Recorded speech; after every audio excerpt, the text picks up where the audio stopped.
Bismillahirrahmanirrahim. Assalamualaikum warahmatullahi wabarakatuh. Alhamdulillah.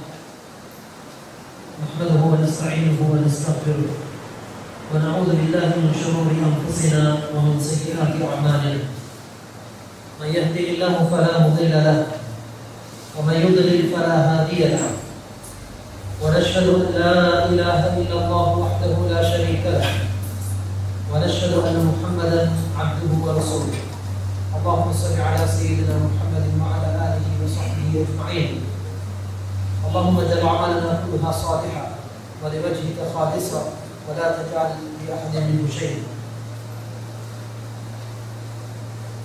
Praise be to Almighty Allah subhanahu wa ta'ala, our creator and sustainer and protector.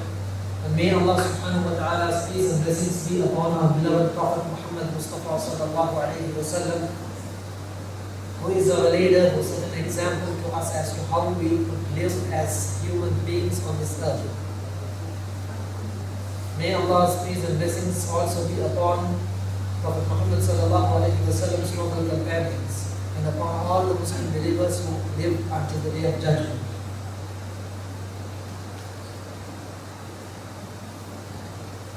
We should always remember to have pure intentions at the beginning of each and every amal we do.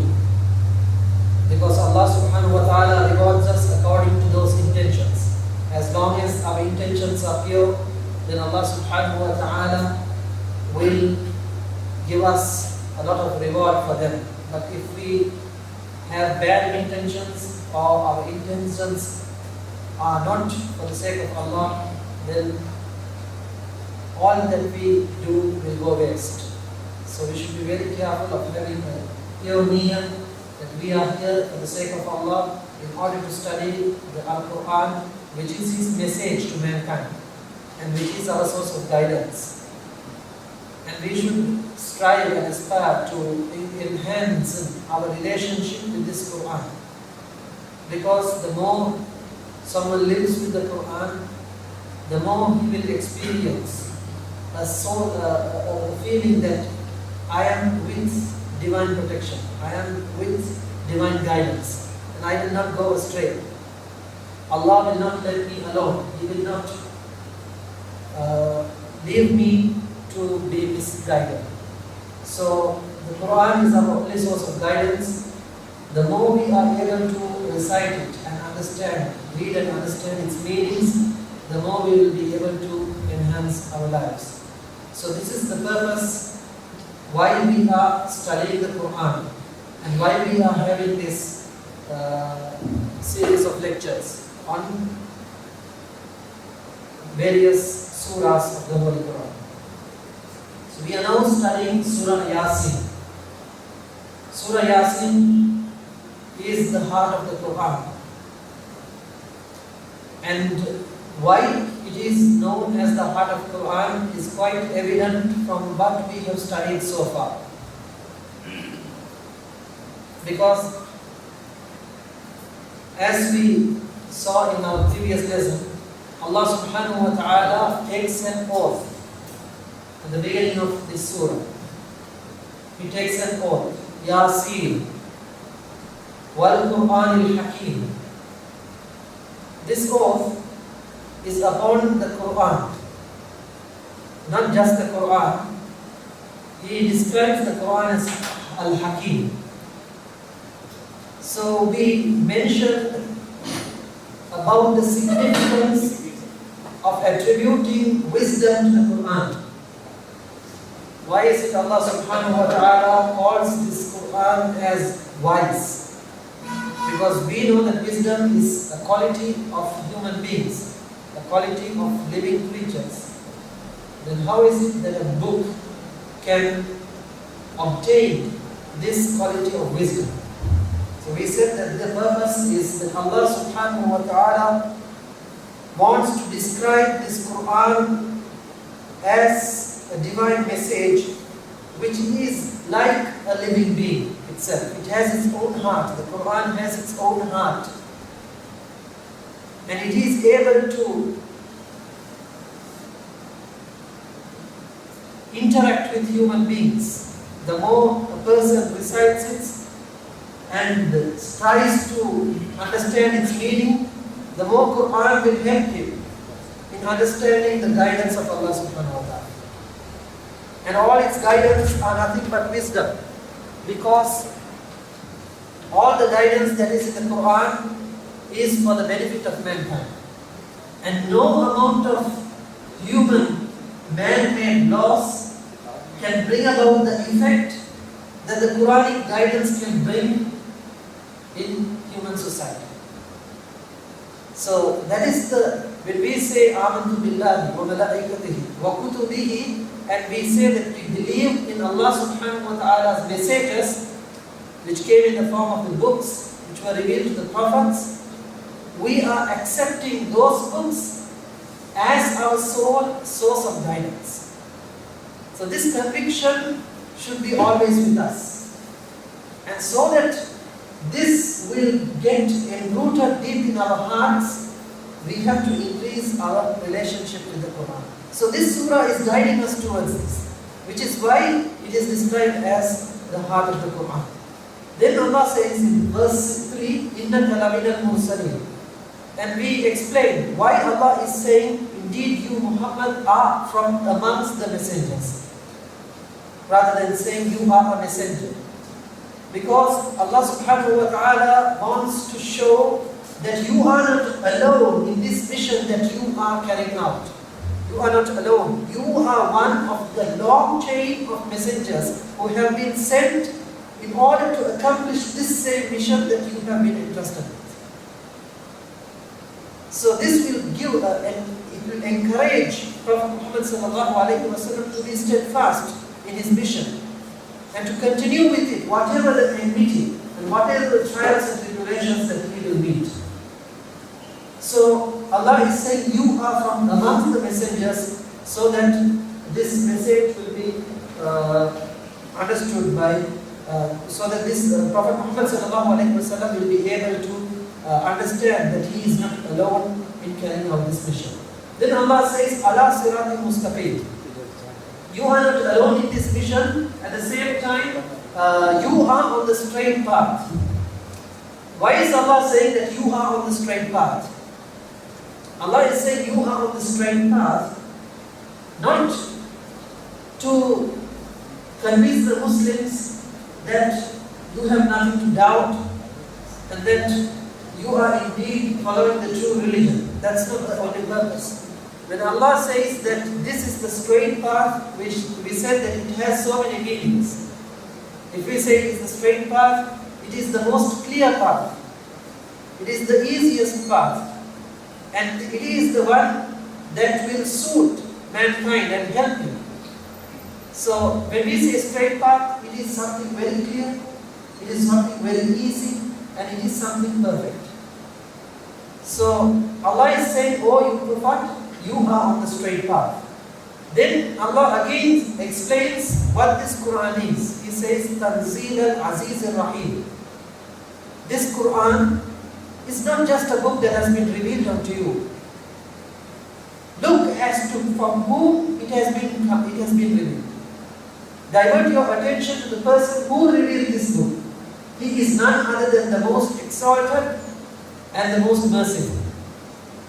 So Allah is describing Himself, the one who revealed the Quran, as the most exalted, the most powerful, the mightiest, as well as the most merciful. This is because Allah wants to say that this Quran has not been sent just for you to take it or leave it. No. It has been sent for a purpose. And it is upon you to fulfill that purpose. And if you do not do so, then you will not be let alone. You will not be let alone. Allah will take care of it. And He has the power to do it. Then again Allah says, this is not just a book of revelation. It is a source of guidance.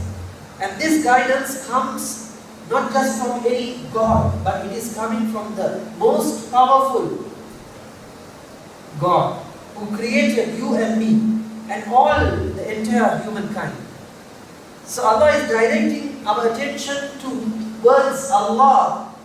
What are His qualities? What are His characteristics? So that we will accept the Quran. And he is also saying that Allah is the merciful. Because we know that when there is power, when there is authority, then there always comes a certain degree of transgression.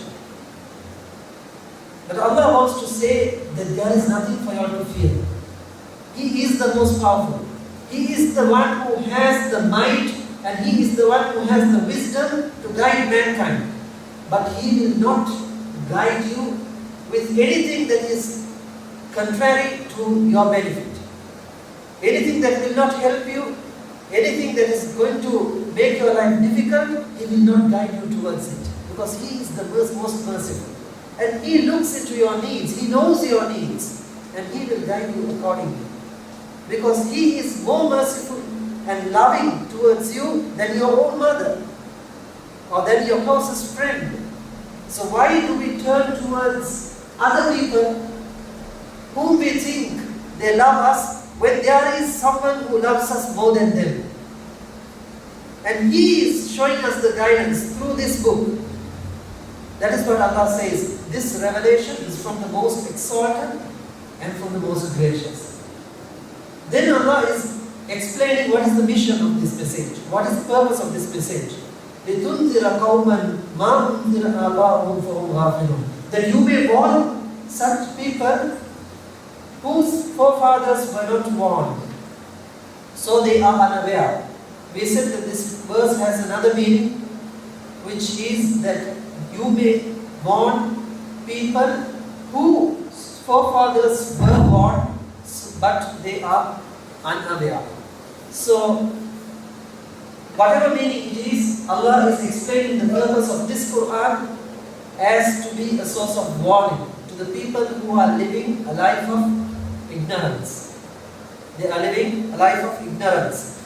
So, what Allah means here is that these people who lived before Prophet Muhammad sallallahu alaihi wasallam, either they did not have any prophets to guide them, or they had prophets but they neglected or rejected their guidance, and therefore they lived a life of ignorance. They did not know what is the guidance from Allah.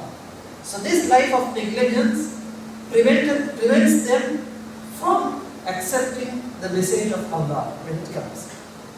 After saying that, Allah is saying, لَقَدْ حَقَّ الْقَوْلُ عَلَىٰ أَكْثَرِهِمْ فَهُمْ لَا يُؤْمِنُونَ. Already the word of Allah has come true, has become true upon these people. Not all of them, but most of them. So that they will not believe at all. So Allah is saying that most of these people to whom you are directing your message, they will not believe. They will not believe. Most of these people are not going to believe. And Allah is saying that Allah's word upon them will come true.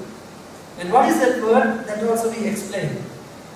That Allah, when Shaitan said that he will mislead or misguide Allah's servants, Allah says, whoever follows you and your ways, then surely I will put them into hellfire.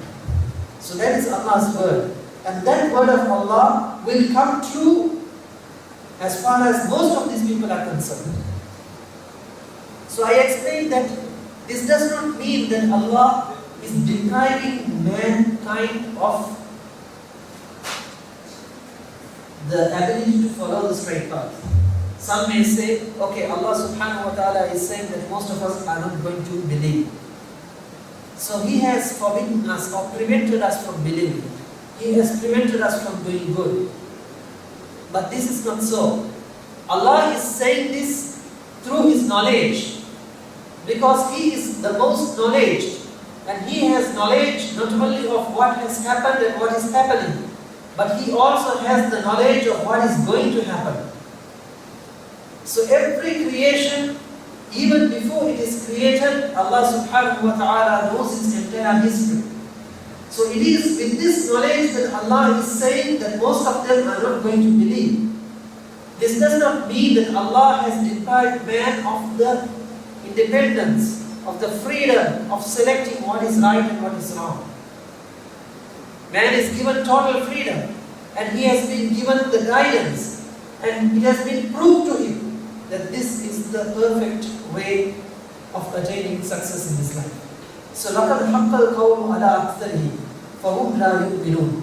Allah is saying that our word, what we have warned them, will come true upon most of them, and therefore they will not believe. Then Allah is explaining why He is saying so. He is saying, we have put shackles or chains on their necks, and those chains are reaching up to their chin in such a manner that their heads are kept upright. So they are unable to shake their heads or look here and there. So why is Allah saying so? Because Allah is saying that this is the cause why they are not going to believe. This is the cause. It is their own evils, their own misdeeds, which are like chains. They have earned them themselves. The misdeeds, the wrongdoings that they are doing are like chains. And those chains have been put around their neck. And their arrogance, their pride, and their ignorance have made them unable to turn their heads around. They just keep it upright. Because we know that if someone is proud, how will he walk? He will walk putting his head up. So this is what Allah is describing. Allah is describing those people in their pride, in their haughtiness, that they are so proud and they are so arrogant that they cannot look around and see the truth. They cannot look over Allah's signs and ponder as to what is behind them. So Allah is saying they have chains around their necks which reach upon up to their chin, and they are unable to turn it. They are just holding those necks upright. Then also Allah is saying, and we have put before them and behind them barriers and covered them. فَأَغْشَيْنَاهُمْ فَهُمْ لَا يُبْصِرُونَ. We have put barriers in front of them, behind them, and covering them.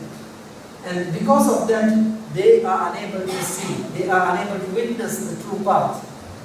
So here again, we see that these barriers are the barriers that they themselves have laid before them. Then why is it Allah is saying that we have put these barriers? We have put these barriers. Because Allah is saying that as far as man is concerned, we have not only created him, but we have also given him all the guidance he knows, he needs. And not only have we given him that guidance, we have sent down prophets who can live according to those guidance and show mankind how they should live. So all these have been done for the sake of mankind, so that he will live a correct and righteous life on this earth. So if a man, even after Allah subhanahu wa ta'ala has given him all this guidance, chooses not to accept it, chooses to reject it, then it is as if he is placed boundaries in front of him and behind him. And it is as if he has covered himself with something in such a way that he is not ready to accept anything else. So his evil deeds, his arrogance and everything are going to cover him up. And this is going to prevent him from reaching out to the right path.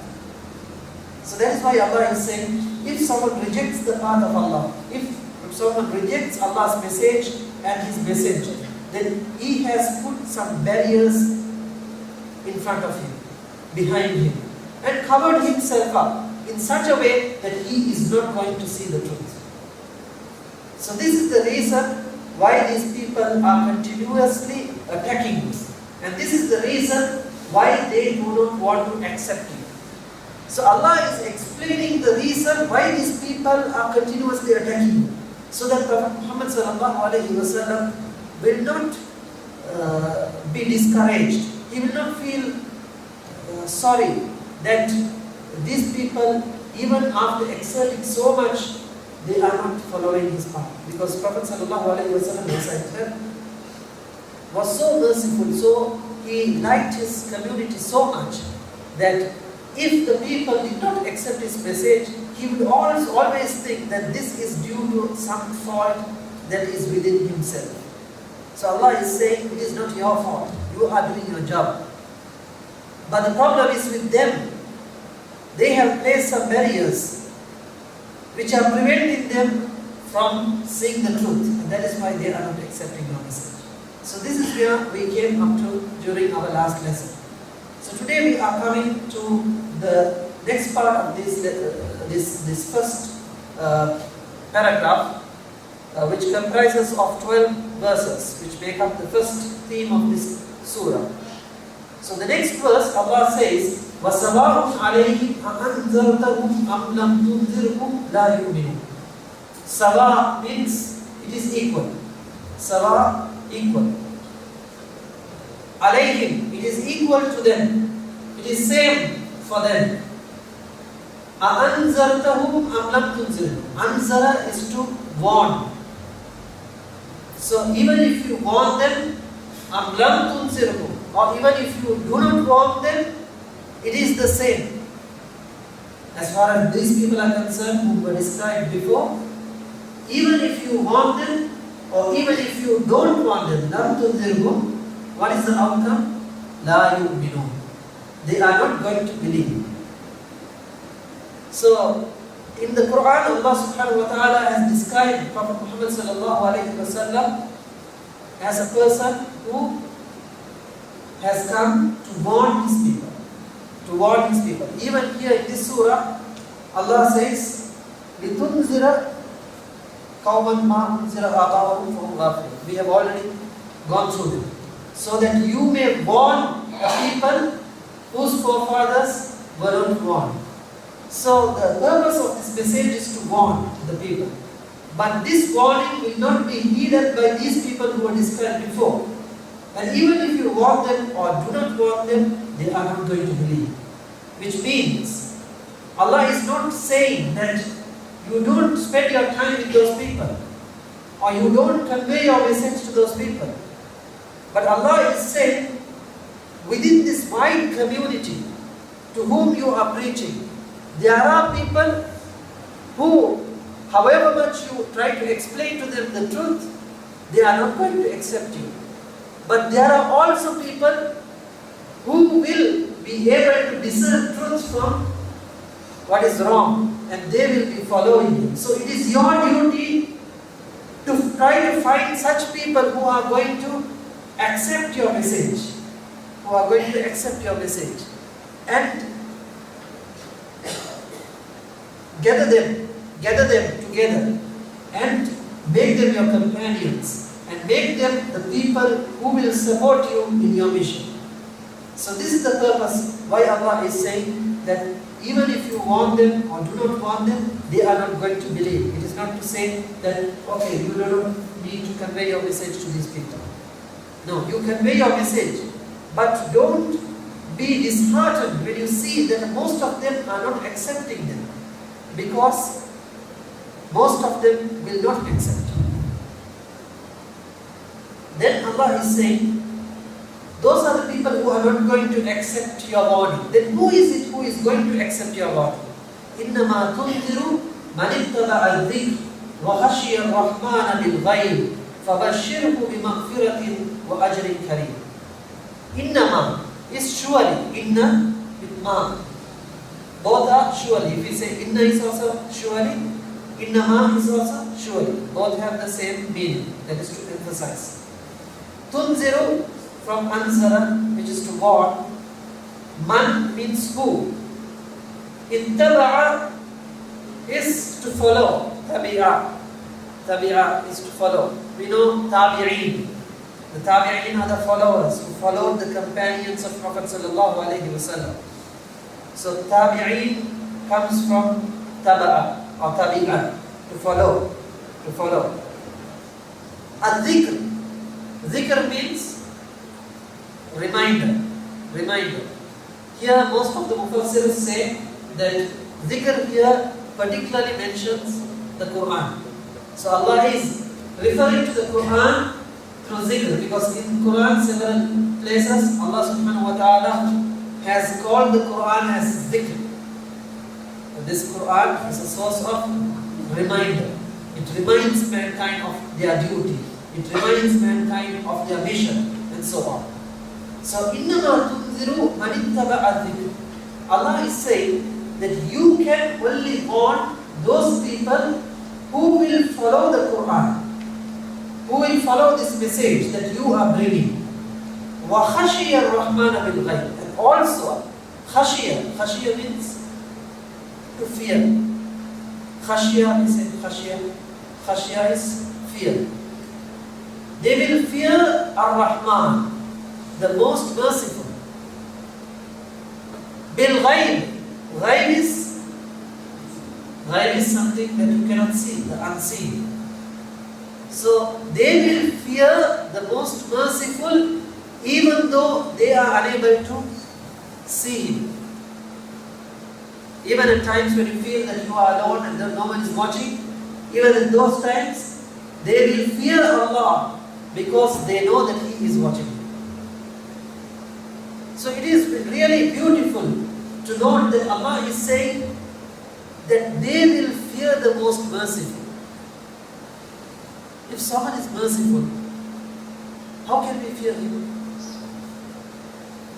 Why is Allah saying who fears the most merciful? Maybe you could have said وَخَشِيَ الْجَبَّارِ or وَخَشِيَ الْمُنْتَقِمِ وَخَشِيَ الْأَكْبَرِ or something like that. He could have said that Allah is the most greatest.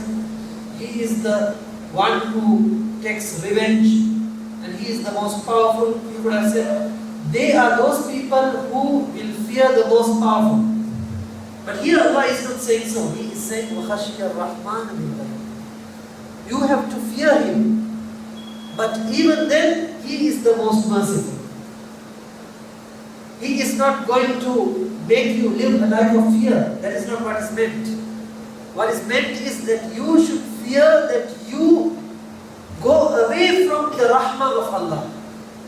You should fear that you are deprived of Allah's mercy, because He is the most merciful. So as long as you are the most merciful, then you will be living a life full of mercy, and Allah's help will be with you. So you must be careful that you do not go away from it. So you will be fearful. So that is the meaning Allah subhanahu wa ta'ala wants to give here. So even unseen, if you fear Allah and stick to His guidance, then He will take care of you. فَبَشِّرْهُ بِمَغْفِرَةٍ وَأَجْرٍ كَرِيمٍ. That is why Allah says, for those people, give them good tidings of forgiveness and of a very great reward. فَبَشِّرْهُ. Bashara means to give glad tidings. Tabshir, to give glad tidings. Bushra means good news. Bushra, good news. So, فَبَشِّرْهُ. Give them the good glad tidings that Allah will forgive their sins. Maghfirah is forgiveness. And give them ajrun kareem. Kareem means noble. That is something very dear, something very valuable. So Allah is saying they will be given a very valuable reward. Kareem. Kareem means something very dear to you, something that is invaluable, something which is noble, of high esteem, respect. So such a reward will be given to those people who heed the warning of Prophet sallallahu alaihi wasallam. They will heed the warning of Prophet sallallahu alaihi wasallam. How is it they are going to heed the warning of Prophet sallallahu alaihi wasallam? It is by, number one, following the Quran, and number two, they will fear Allah even unseen. So, إِنَّمَا تُنذِرُ مَنِ اتَّبَعَ الذِّكْرَ وَخَشِيَ الرَّحْمَنَ بِالْغَيْبِ. So, we see that these two aspects go hand in hand. That is one, to follow the Quran, and number two is to fear Allah. It is only those people who fear Allah who are able to follow the Quran. Bismillahirrahmanirrahim.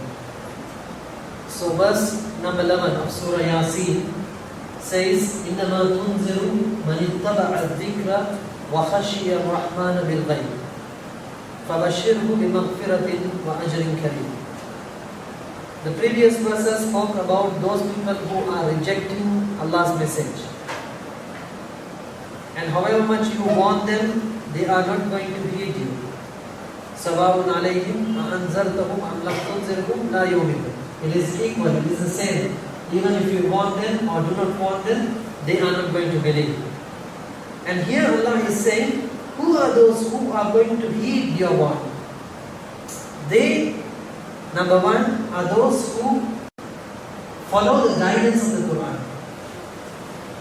Number two, they will fear Allah at all times, even at times which no one else is watching them, because they know Allah is watching them.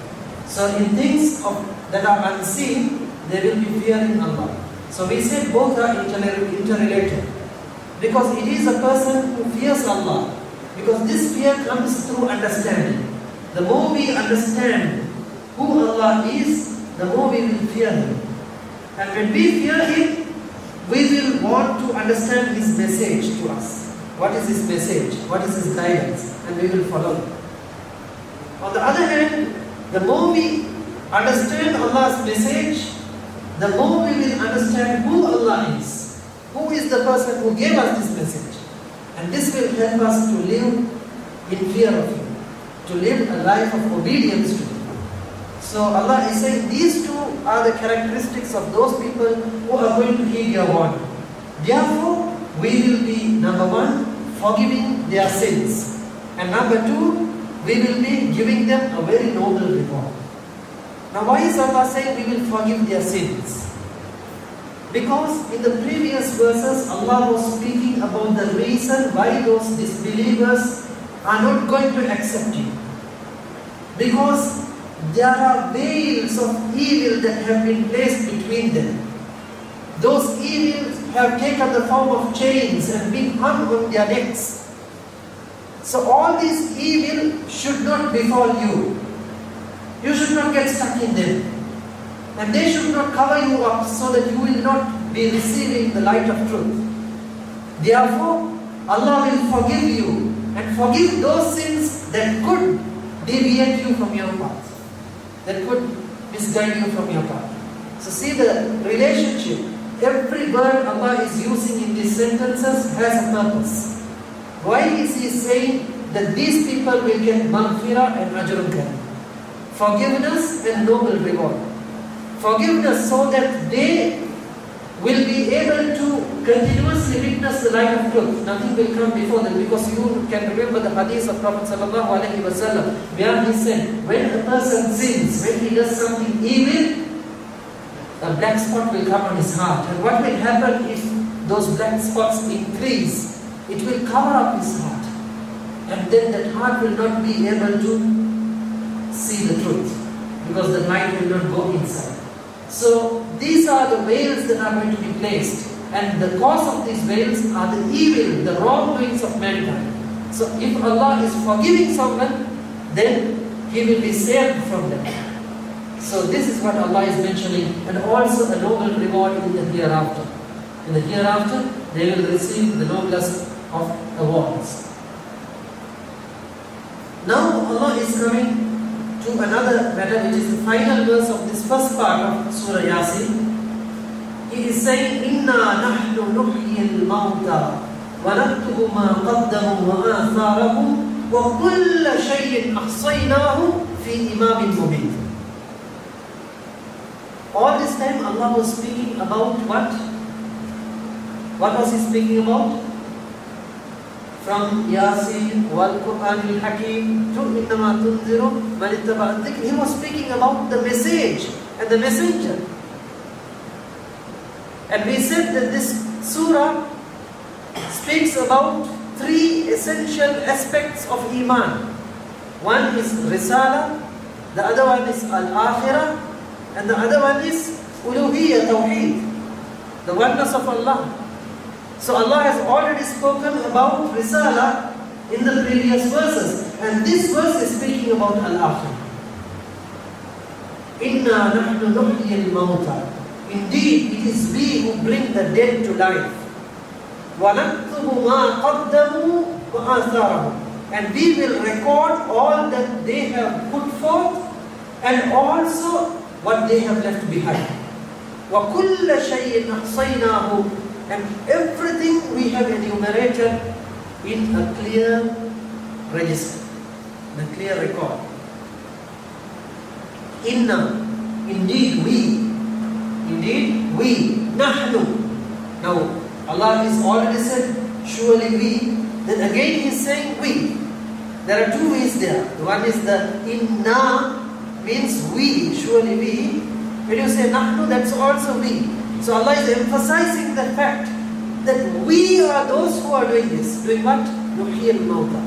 Ahya is to give life. Al-hayy is a hayy. It's a person who lives. Allahu la ilaha illa huwa al-hayy, the ever living. So, inna nahnu nuhyi al-mawta. Ahya is to give life. To give life. We give life to who? Al-mawta. Mawta is the plural of Mayyit. Mayyit we say Amwat and also Mawta. Both are the deceased, the people who are dead. So Allah is saying we are those who bring those who are dead to life. Some scholars of Tafsir give an interpretation to this verse.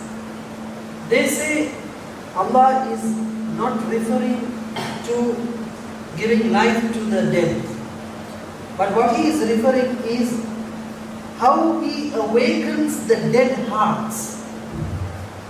How He awakens the dead hearts so that they will be able to wake up and see, witness the truth.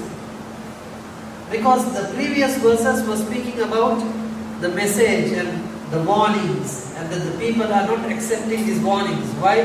Because their hearts are dead. So here Allah is saying, surely we are those people who will give life to those hearts. We are those people who give life to those hearts. But this is an interpretation, but we do not necessarily need to stick to that interpretation.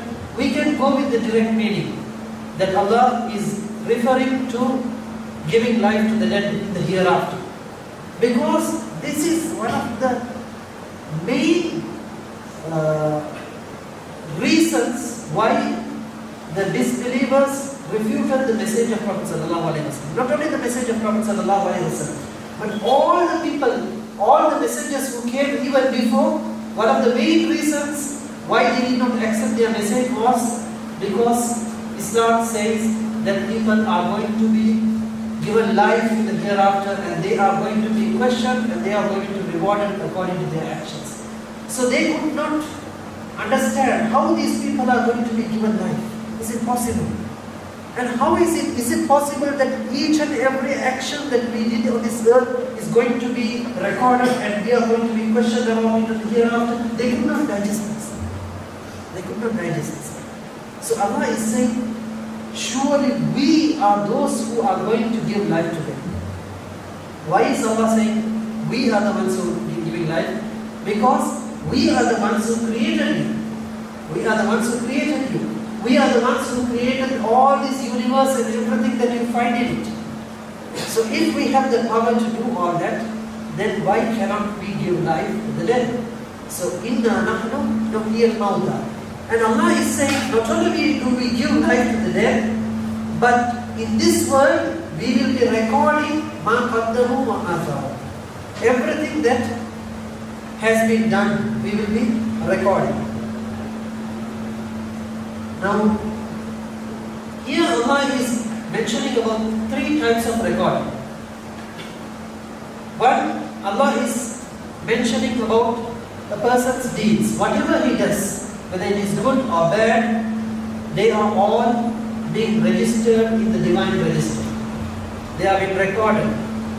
Number 2, whatever impression a man makes upon the other people, upon other objects, or even upon his own self, any impression, that also is going to be recorded. Not just the actions, but also the intentions and the impressions that we are going to leave in other people and even in our own selves. Because our own self is going to bear witness against us in the hereafter, or in favor of us in the hereafter.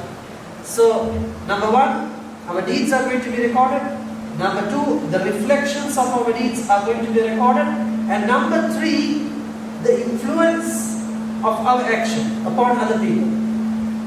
And if we do something, it will leave a bad impression or bad effect which will continue even after we die. If we do something good, it will leave a good effect that will bring good even after we die. So even those things will be recorded. So Allah is mentioning about three different types of things that are going to be recorded. It is not just man's action, his intentions and the result that is going to come out of his actions. Everything is going to be recorded. Then here we see that Allah is referring to the life of Iman. He is saying, Inna nahnu nuhyil mauta. There are several verses where Allah says that surely we are the people who give life to the dead. Like in this verse in Surah Al-An'am, Allah says, and is the one who was dead, and we gave him life, and made from him light with which to walk among other people, like the one who is in darkness, never to emerge therefrom. So Allah is saying that we are the ones who gave life to the people when they were in darkness. So here, this verse is referring to the interpretation that we mentioned. That we said, giving life to the dead means to guide the misguided. To guide the misguided. The Prophet ﷺ also in a hadith which is narrated in Tirmizi, he says, the one who remembers Allah and the one who does not remember Allah, the example of them is like a person who is living and the person who is dead. So when Allah says He is giving life to someone, it means He is making him a person who does zikr, who remembers Allah. So these are some hadiths of that give value to they give weight to the interpretation that was given to this verse. Then we also see the truth of this in the examples of Abu Sufyan and Khalid ibn Walid and also Ikrimah, who was the son of Abu Jahl. All these people were those who stood against Prophet ﷺ at that time. Who stood against. No one expected that these people will believe in Allah. No one expected that these people are going to accept the truth. But eventually they accepted Islam. They all came into Islam. And they died as Muslims. So, who is the one who guided them? Who is the one who gave them life when they were living as dead people? It was Allah. So Allah is saying, Inna nahnu nuhyil mauta. Surely we are the people who will give life to death. Then Allah says, we will be recording what they put forth and what they leave behind, or their impressions.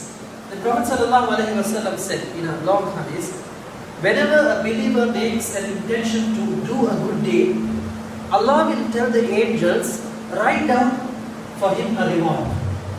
He just intended to do something, but he didn't do it. But Allah will order His angels to write it down. And when He does that, Allah will again ask the angels to write a reward. So He is getting the reward for his intention, and he is also getting the reward for his deed. But on the contrary, if a believer intends to do something evil, then again the angels will come and ask Allah, shall we record it as a sin? Then Allah will say, no, you wait and see. And if he does that evil deed, then it will be written for him as a sin. So look at the mercy of Allah subhanahu wa ta'ala. That He does not want to put sin upon mankind, but He wants to reward them in abundance for the good that they do. So they say that this, according to this hadith, when Allah is saying ma qaddamu, what they put forth is their intentions. So they will be rewarded for that, and that also will be recorded. And the result of their intentions, which is the action. So we will be recording the intentions of mankind, and we will be also recording the athar, the eventualities, the result of his intention. Allah subhanahu wa ta'ala says in the Quran, whoever desires the harvest, man yuridu harath al-akhirah, nazid lahu fi harthi. Look at this verse. Allah is saying, whoever desires, his intention is the hereafter. He desires the hereafter. Everything he does is for the sake of the hereafter. Such a person, nazid lahu fi harthi. We will give him harvest more and more. We will increase his harvest for him because of his intention. وَمَنْ كَانَ يُرِيدُ حَرَثَ الدُّنْيَا نُؤْتِهِ مِنْهَا. But whoever desires the harvest of this world, we will give them thereof. That means we will give them a little of it. We will not give a lot.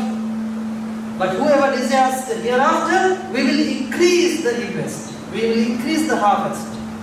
But whoever desires this world, we will give them from it. And Allah ends that verse by saying, but there is not from him in the hereafter any share. Such a person who works only for this world, who desires only this world, they will get nothing in the hereafter. So it is left for us to choose from this world and in the hereafter. Then this verse could also refer to the actual deeds one does and what encourages the others to do. Because Prophet ﷺ has said, Man sanna sunnatan hasanatan falahu ajruhu wa ajru man amila bihi ila yawmil qiyamah. Whoever does a good deed, whoever starts a good practice, whoever sets a good example, so that there will be people who will be following it, then he will get the reward for his action as well as the reward for all those who are following. So whoever does a sunnah, whoever does a good practice, and there are other people who looks at him and does the same, then he will get this reward as well as the reward of all those people who do it until the day of judgment, even after he dies. وَمَنْ سَنَّ سُنَّةً سَيِّئَةً فَعَلَيْهِ وِزْرُهُ وَوِزْرُ مَنْ عَمِلَ بِهِ إِلَى يَوْمِ الْقِيَامَةِ. Whoever starts a bad practice, then he will get the sin and the sin of the people who does it until the day of judgment. So it is not our actions that are only the only things that are going to be recorded. No.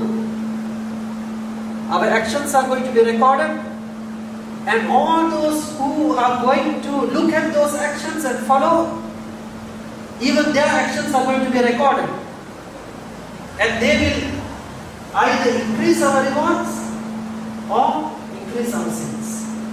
So we should be very careful of our actions, and we should be very careful of our intentions, and we should be very careful of what we are going to leave behind, because we are not going to leave behind anything except three, which is what Allah, Prophet ﷺ said. Number one, sadaqatul jariyah. Number two, ilmun yuntafa'u bihi, a knowledge that will benefit the others.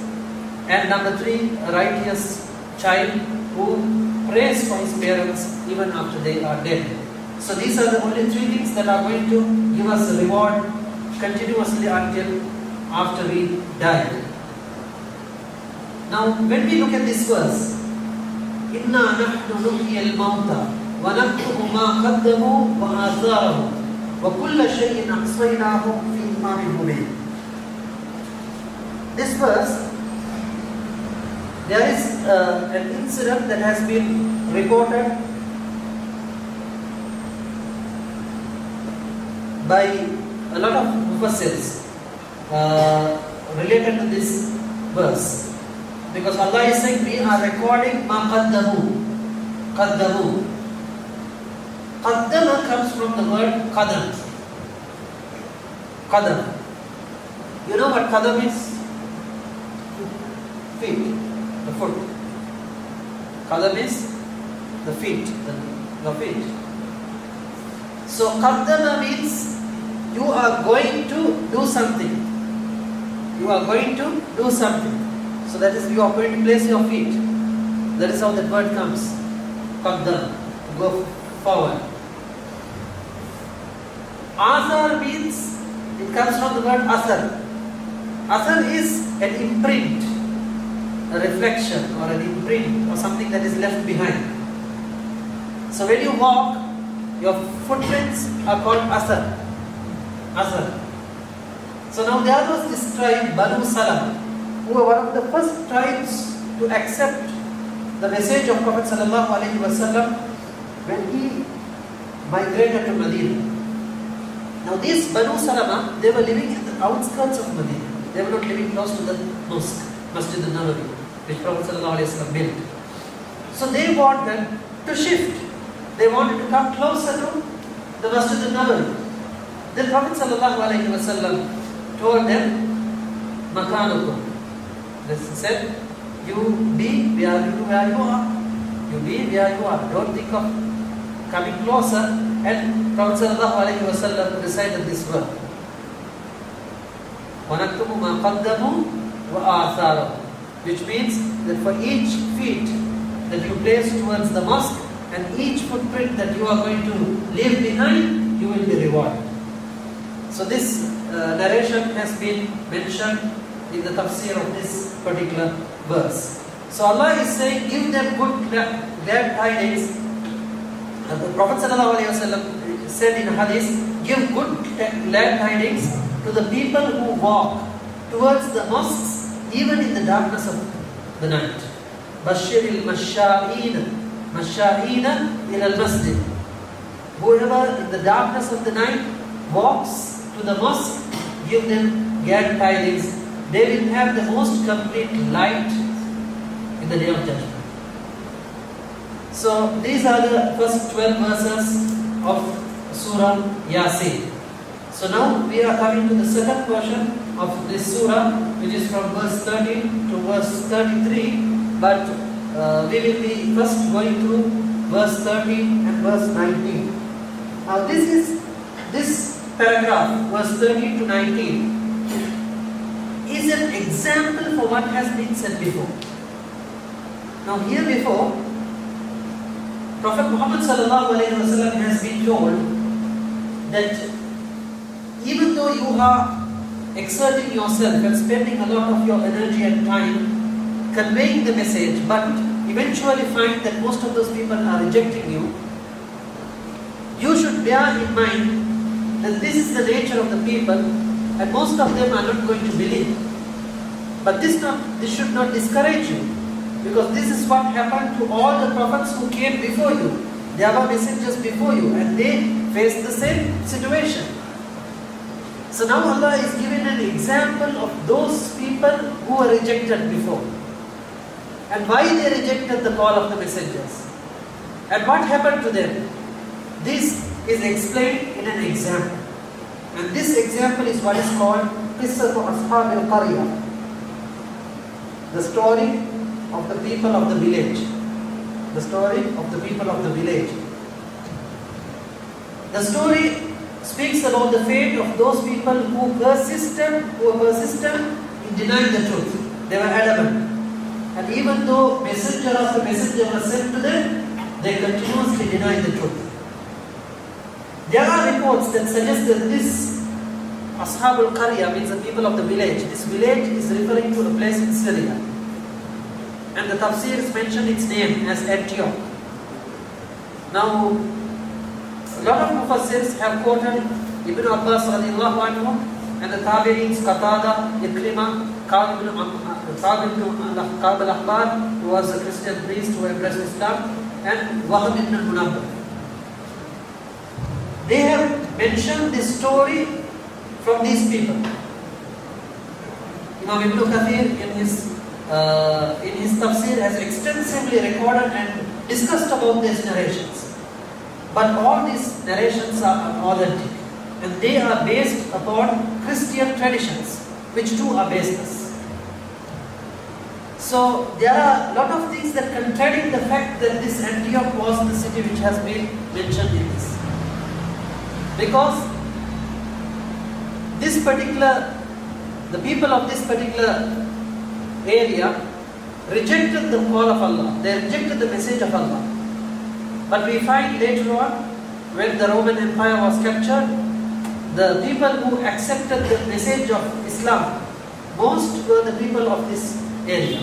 So they were the people who rejected Allah's call.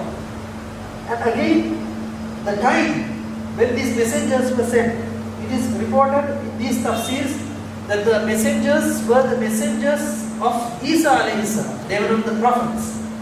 They were the messengers of Isa alayhi salam. Messenger means that's not the prophets who were sent as messengers, but the messengers of Prophet Isa alayhi salam. But even this is not an acceptable fact because it is not proved.